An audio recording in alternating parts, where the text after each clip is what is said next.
Hello and welcome to Monocle on Culture. I'm Robert Bound.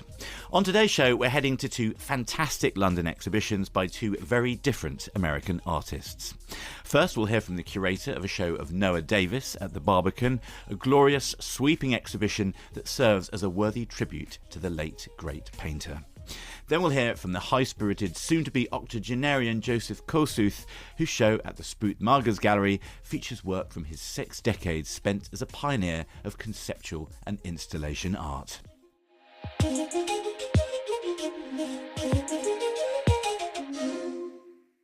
The American painter Noah Davis is beloved in the art world both for his beautiful, arresting figurative paintings and bringing art to LA's Arlington Park neighbourhood in the form of his trailblazing culture hub, the Underground Museum. A new exhibition at the Barbican brings together more than 60 of his works, gorgeous, complex explorations of everyday life that point to the ethereal. It's a wonderful exhibition, uplifting and bittersweet, likely to leave visitors with the ache of a life cut short and great talent curtailed. Davis died in 2015 at the age of 32 from a rare form of cancer. Many of these works on display at the Barbican were painted by Davis in his early 20s. He seemed to arrive as a fully formed artist.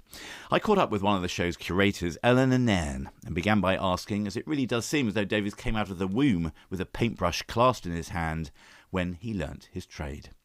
We have this wonderful quote from him on the opening wall where it says, "When did you decide you wanted to be a painter?" And he says, "My whole life." And he said, "You never wanted to do anything else?" And he says, "No, I'd rather fail at painting than do anything else." You know, he always felt this calling for painting, which is interesting because he actually went and studied at Cooper Union in New York, which some of your listeners will know is really much more of a conceptual place. You know, he was briefly taught by Hans Hucker, amongst others.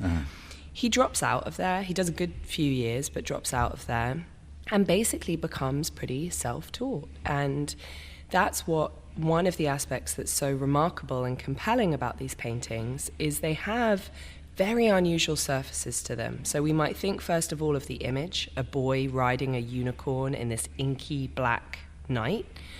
But then as we're drawn closer, we see really unexpected levels of sheen and mattness because there's varnish in there. We might find that there are sprays of glitter or that there's a kind of undersizing of rabbit glue. There are interesting things going on because as he taught himself to paint, he was really interested in the materiality of what he was doing.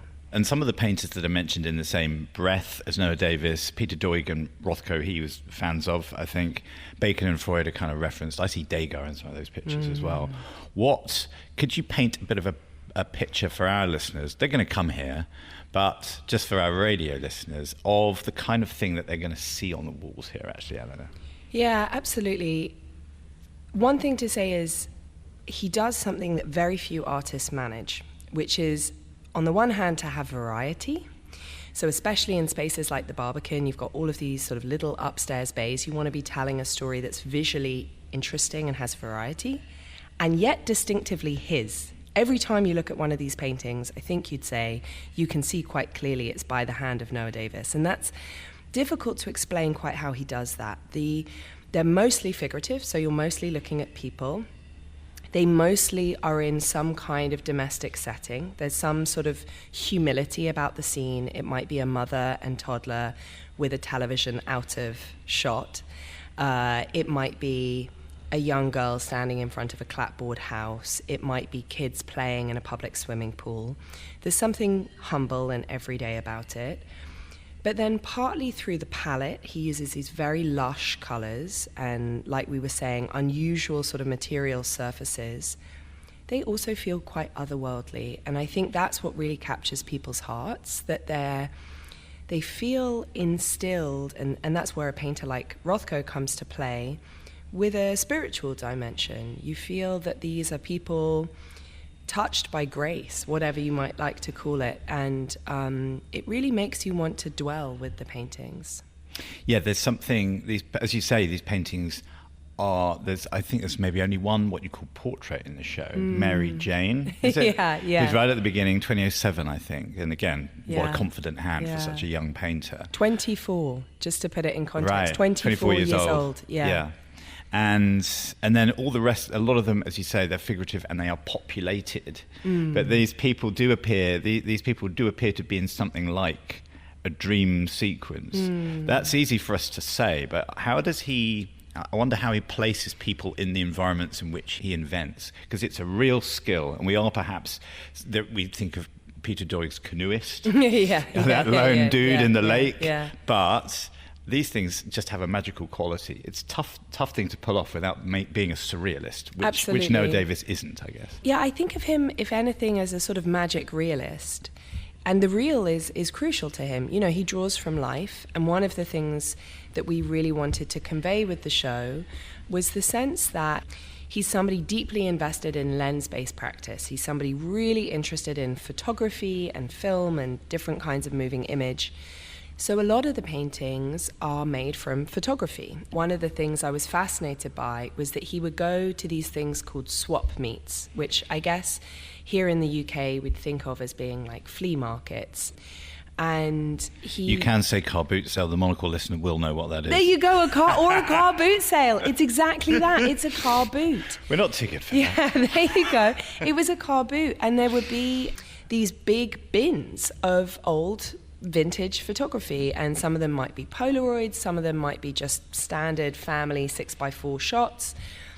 And he was fascinated by some of these scenes. We show some of them in the exhibition, which is, I think, the first time that they've been seen. And they are tender. We don't know who these people are. We don't know who this boy is who's celebrating his birthday or goofing around on the sofa with his brothers. And yet, as human beings, we feel an instinctive pull when we see an image like that. We feel like they are familial to us. We know them.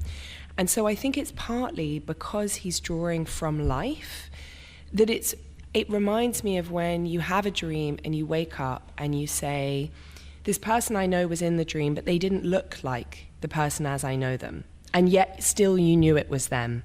You're seeing something drawn from reality. You don't know them, and yet you do. I love your read on this stuff. It's amazing. And perhaps Noah Davis got in that room, the swap meet room, which has got lots of different media. It's got like overhead projectors flashing onto the walls, and we've got photographs on the vitrine on the side of the wall in that room. There's a sense also that comes out in some of his paintings of the way that you look at photographs. They're kind of greasy. They've got thumbprints on. Yeah. They've got bits scratched out. The glue in a family album has ripped someone's eyes off or their arm off or something awful. Yeah, they've been in the world. This is kind of recreated in some of the gouaches and some of the washes he puts on some of his works as well. Yeah, right? I mean, it bears itself out. I find it interesting how often on digital platforms like Instagram, people are often posting old family photographs, or they love to post old Polaroids, because the rarity of those kinds of images in our life these days has only made them all the more precious. And the fact that they're a bit wounded or a bit scarred adds to that sense of, how do we pass through time? What is left of us? How are we remembered? What does it mean to make a mark on the world? Painters have long known that there is such a deep pathos to scarring a painting. And Davis understands that too, so his paintings are fallible. They're full of imperfections and little flaws, but that only make them all the more precious. I love it. And another way of expressing something in that realm, perhaps, is his hopes and desires for what became the Underground Museum, which was a kind of... It was a real place, but it was also an intellectual. It was a place in somewhere between his eyes, in the back of his head, typically. And this, I think, was founded right after the death of his father, or his father's diagnosis with terminal cancer. Tell us a little bit about this. This became a physical space in Los Angeles, didn't it? Yeah, so the Underground Museum was always going to be a part of the show, because Noah Davis is, I would say, extraordinary on many fronts, but there are two that stand out. And one is really his skill as a painter and distinctiveness as a painter. And the other is that he founds his own museum, which not many people can say they have done. He does it alongside his wife, Caron Davis, who, as you can imagine, was our closest collaborator on all aspects of this project, but was also really important for thinking about that particular aspect because they did it side by side. When Noah Davis's father dies, Kevin Davis, he left some money in his will that he stipulated should be spent on joy and community. And Noah Davis takes him at his word and invests that money in these storefronts in Arlington Heights, which is a pretty, rundown area of LA where there certainly wasn't a lot by way of a cultural offering. And he thinks, I want to show great art in this area, but I also want to show museums what a museum could be. I think he felt ill-served by the institutions of Los Angeles, and he wanted to give an alternative offer. And he, honestly, for those of us who work in museum spaces, it's very inspiring. He built a full-scale basketball court in the garden and made it so that anybody who wanted to come and play in the basketball court had to walk through the exhibition spaces to do so. So you might learn about Dina Lawson as a teenager as you're making your way to the court. That's a pretty interesting idea. And there's also a sort of cocking a snoop at market, the morals of the market perhaps, and the taste of sort of mega collectors. There's a room which I'm going to have to paraphrase the title in the room, but it's basically Imitation of Wealth. Imitation of Wealth. Yeah. Presented by the Underground Museum, where he does a piss take of a Jeff Koons, a Dan Flavin, and a Duchamp. He bought the Hoover for the Jeff Koons on Craigslist. Yeah. So it's good, right? Yeah. We're back to the car boot sale. We're back to the car boot sale.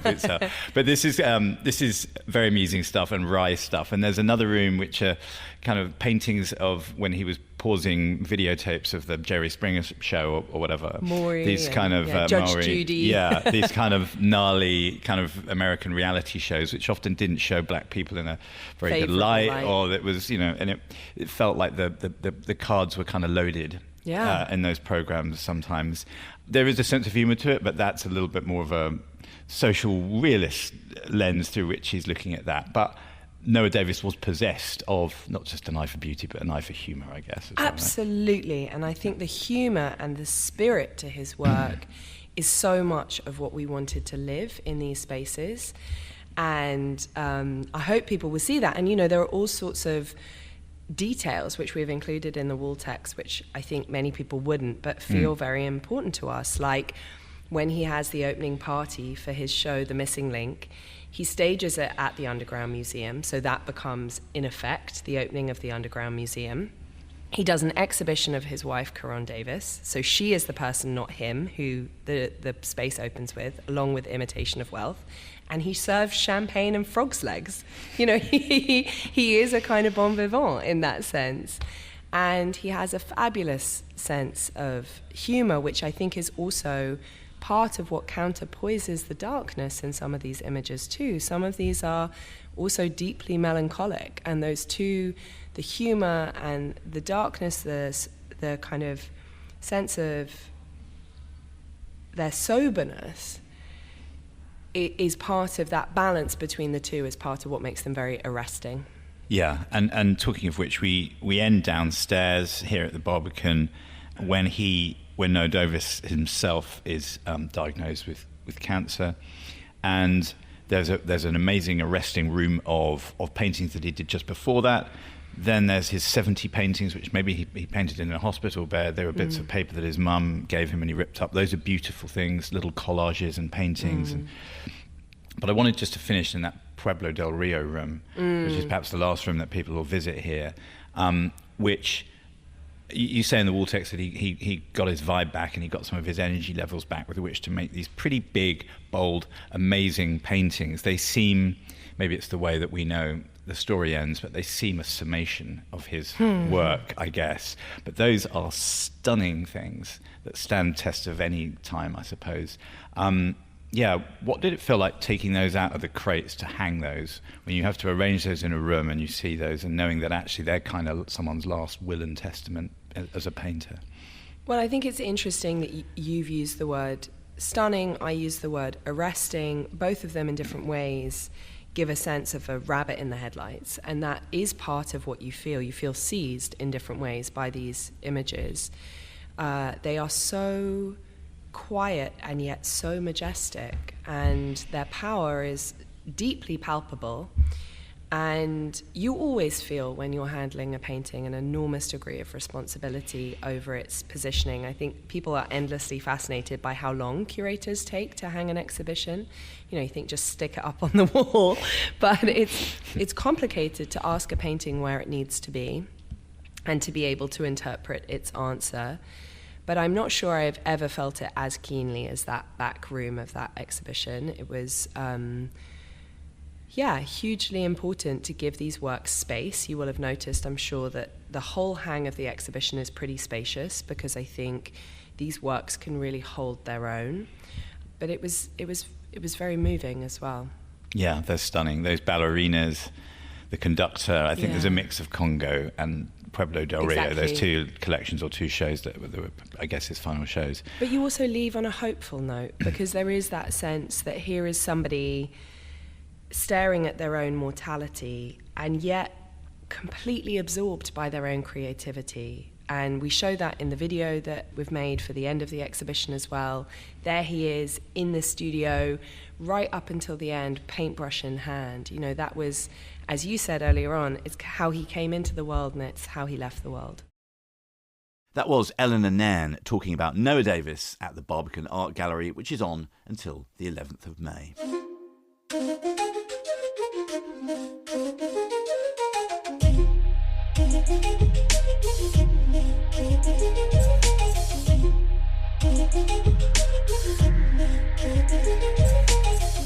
Now, in celebration of his 80th birthday, the conceptual artist Joseph Kosuth has a new show at Sprüth Magers called The Question. The displays include doors, accompanied by a handy dictionary definition of a door, photographs of billboards covered in text taken in the late 1970s, and neon sentences that zing and buzz with life.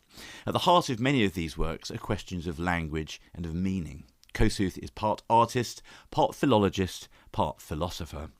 I sat down with Joseph and his little dog, named, unsurprisingly perhaps, Dogma, at the gallery in Mayfair, and we began by talking about when these works were made. I did it when I was 20 years old. Yeah. How's it updated for the show? There are a lot of here? things I did when I was 20, but only a few I can talk about. So this is a Back to the Future moment for anyone entering the gallery, right? Yeah. Well, you complimented me for the show. It's like complimenting me for my life, because the show covers really the last 60 years. And the 20-year-old that made that work that we walked through to come into this show now in January 2025, what was going on in your mind then to make that work such a conceptual piece, bold, slightly confounding perhaps for some people at the time? Well, the work, the first work in the series is a work that's in the Museum of Modern Art in New York, which is a chair. Yeah. And it's actually too well known in the sense that it comes up all the time. But chair is basic. But all the elements that I put in in that series were quite basic. It should be familiar and in a banal way. Yeah. So that the idea come out better. If I hand painted it with loud, bright colors, you'd kind of miss the idea. You know what I mean? They're reserved, these pieces, in a certain way, aren't they? Yeah, indeed. It all looks like it was all done recently in my mind, to me. But in fact, quite a few years recovered since that was 60 years ago. Yeah. I'll be 80 in about a week. So this is like looking in the mirror and looking back through time, perhaps an element of this show. So go with the chair work that's at MoMA, the door that we walk through when we walk into this new show here in London. These are simple things made more complicated by the definitions that are arranged next to them.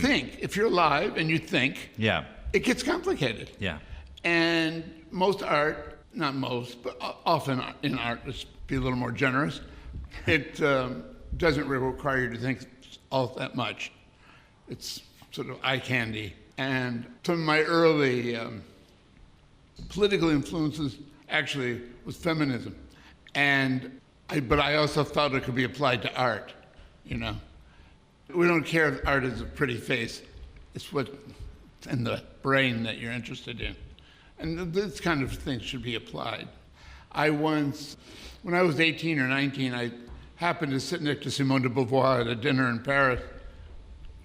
I was a very exotic kid. Yeah. I ran in funny circles.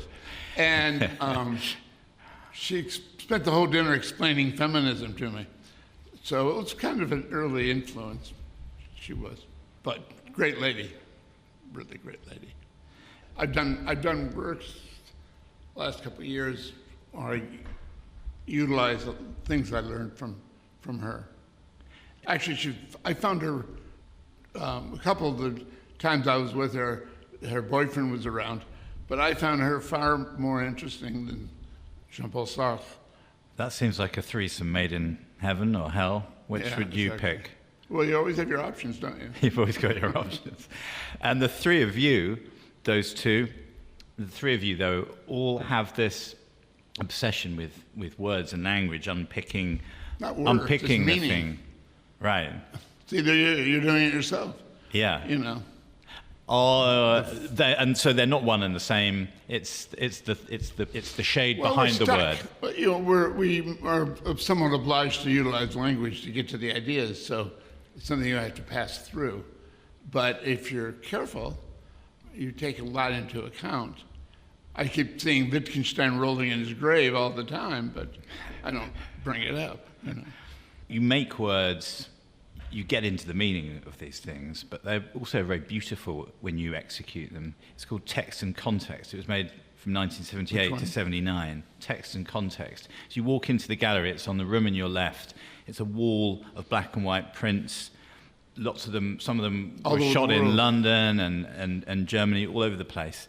And these are, you've printed out huge, you've taken out billboards, covered them in text, beautiful typefaces and fonts, but they're next to Marlborough adverts and adverts for referendum for Scottish independence, I think, and things like this. These are an aggrandizement of words, aren't they? Shows you all the money I lost by not going into advertising, doesn't it? Did Saatchi never ring you? What happened? I never was that interested in money, so that's the point. No, I found that it was public art. I mean, I wanted to put it out there and have it accessible. So it was one way of doing that. Unfortunately, the nature of the art world is by its, shall we say, ideological prejudices, that I did billboards, and then a few years later, a bunch of kids decided they would do billboards too. But of course, it was much more formalistic, eye candy, whatever. And I didn't find them all that interesting. A lot of the things I've influenced that said, sorry to put it so immodestly, but have not been that impressive from my point of view. So I can remain modest without any interference. I think you cast a very benign shadow over some of the so-called greats of advertising, because that trick those works that you did, perhaps the trick that you pulled off, and I don't mean to cheapen the brilliance of the gesture by saying that, has been copied so many times. So many people talk about, wouldn't it be blinding and brilliant and bold to simply have a billboard of text, of copy, right? Yeah. You must as we say in New York, oy vey. But yeah. You must, it's an eye roll, isn't it? Yeah. Every time. You mentioned eye candy, Joseph. We're in a room here upstairs at Sprüth Magers on the first floor, and there are some works downstairs and through. We can hear perhaps the buzz of the neon on the microphones. These are, again... That's not the neon. That's my brain. It's nice to have you so engaged. Wow. Set you straight. He's never off. And we're in the realm of stuff that perhaps is definitely, this is a medium that's been used in advertising again, or it's been used from everything from strip joints to the lights in Times Square and Piccadilly Circus. What are you referencing by using the medium of neon in this way? Well, it began, as did my first works really, which I called at the time the Proto-Investigations, which is a kind of bit Faye Wittgensteinian reference. Fancy. Blush, blush. So the idea was I needed to unpack. I was using language, but I wanted to unpack all the things that were in it. So an very early first neon separated out all the things that went into the work: neon, electrical, glass, letters, etc. And neon was useful for that. Plus, neon was used just at that point. Wasn't used in an artwork. You mentioned making works, the door work and origin of that door work when you were 20 years old. We talked a lot about the meaning, and I've got it wrong by talking about the meaning of words. But it seems to me there's a lot of etymology and philology in your work. When did you, if that's something you caught, a bug, when did you catch that bug for loving these? Well, the bug was really about questions about ontology. Right. That's really, because you can't approach the ontology without passing through some kind of epistemology. True, but the goal is really, what is that thing? And how does that thing get to be experienced, understood as meaning this or that, And all these kinds of questions are the relevant ones. And the thing is, so many artists, my second interest was philosophy. Mm-hmm. So that came along with my practice. Well, the average artist is not about why, it's about how.